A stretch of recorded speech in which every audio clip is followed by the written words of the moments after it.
12 Rules for Life, an antidote to chaos, Dr. Jordan Peterson. Doctor, good morning to you. Thanks for making a couch call today. You bet. What do you make of this Drexel professor who's been in and out of the news so often, and now he's blaming that for the cause of the shooting in Texas? I think he's applying his ideological formula to a very complex problem.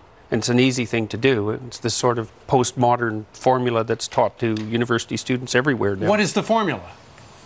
Attribute everything to racial disparity and oppression, victimization. Just everything? Well, essentially, it's a recasting of Marxism, I would say. And with the Marxist theory, it was rich against poor, bourgeoisie against proletariat. And that was recast in the 1970s as oppression due to group identity, essentially. And so that's where identity politics came from. It's a formula you can learn in about a day, and then you can use it to explain everything.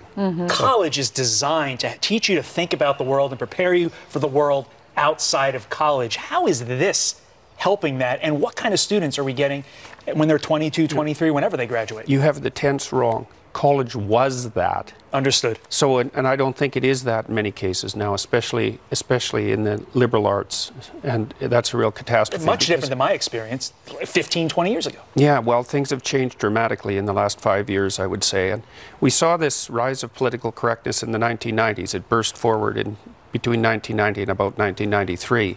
And then it seemed to subside a little bit, but it's back with an absolute vengeance now. And we know that most of the university campuses, in the liberal arts anyways, are heavily dominated by leftist thinking, and radical leftist thinking for that matter. Well, what happened, Doctor, in the early 90s to spawn this?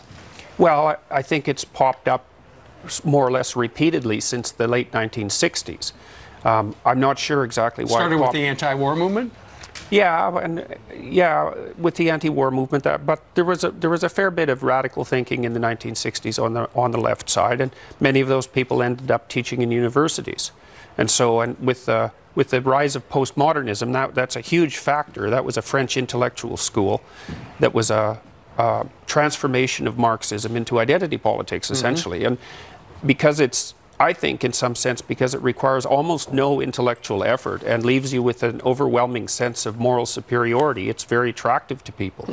They're basically teaching young people, I would say, to be ideological avatars, to go act out this pernicious doctrine in the real world. Some of them were doing that. They were howling at the moon. They were screaming in the night. They were upset at the year anniversary a few days ago of President Trump being elected. What do you make of that?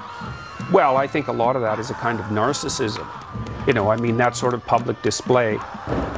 It's probably amplified to a great degree by social media and media in general, right? Because this sort of highly emotional display does make a reasonable news clip.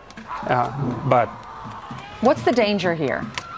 Well, the danger is everywhere at the moment. The danger is increased polarization. We're seeing that nonstop at the moment, and I think it's mostly because the people on the radical left are pushing way too hard.